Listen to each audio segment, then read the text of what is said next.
بسم الله الرحمن الرحيم. وإذ أخذ الله ميثاق النبيين لما آتيتكم من كتاب وحكمة ثم جاءكم رسول مصدق لما معكم لتؤمنن به ولتنصرنه قال أقررتم وأخذتم على ذلكم إصري قالوا أقررنا قال فاشهدوا وأنا معكم من الشاهدين فمن تولى بعد ذلك فأولئك هم الفاسقون أفغير دين الله يبغون وله أسلم من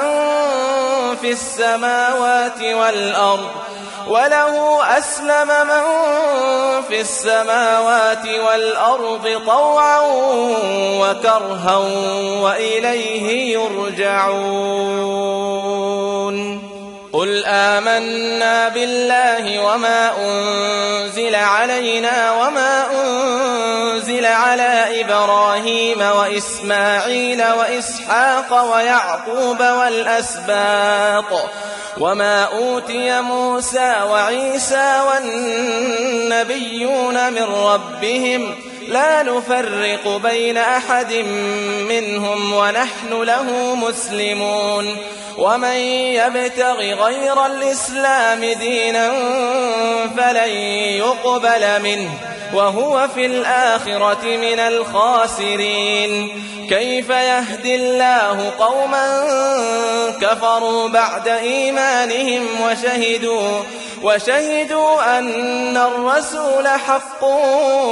وجاءهم البينات والله لا يهدي القوم الظالمين أولئك جزاؤهم أن عليهم لعنة الله والملائكة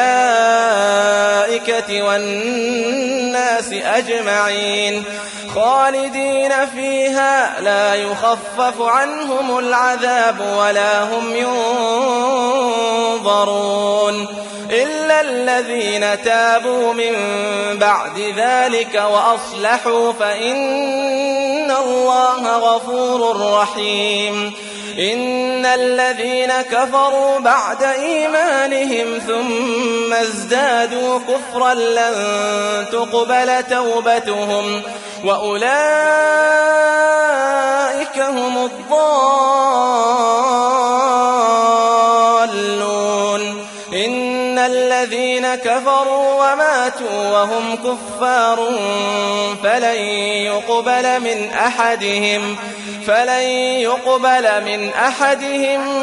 ملء الأرض ذهبا ولو افتدى به أولئك لهم عذاب أليم وما لهم من ناصرين لن تنالوا البر حتى تنفقوا مما تحبون وما تنفقوا من شيء فإن الله به عليم كل الطعام كان حلا لبني إسرائيل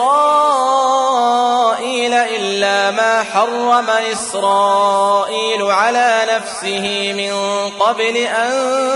تنزل التوراة قل فأتوا بالتوراة فاتلوها إن كنتم صادقين فمن افترى على الله الكذب من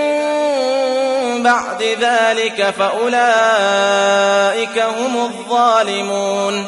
قل صدق الله فاتبعوا ملة إبراهيم حنيفا وما كان من المشركين إن أول بيت وضع للناس للذي ببكة مباركا وهدى للعالمين فيه آيات بينات مقام إبراهيم ومن دخله كان آمنا ولله على الناس حج البيت من استطاع إليه سبيلا ومن كفر فإن الله غني عن العالمين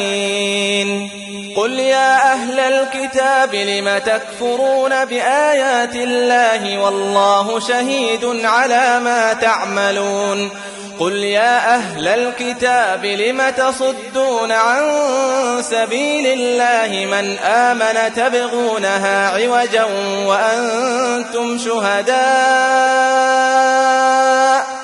وما الله بغافل عما تعملون يا أيها الذين آمنوا إن تطيعوا فريقا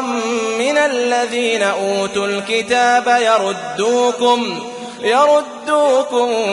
بعد إيمانكم كافرين وكيف تكفرون وأنتم تتلى عليكم آيات الله وفيكم رسوله ومن يعتصم بالله فقد هدي إلى صراط مستقيم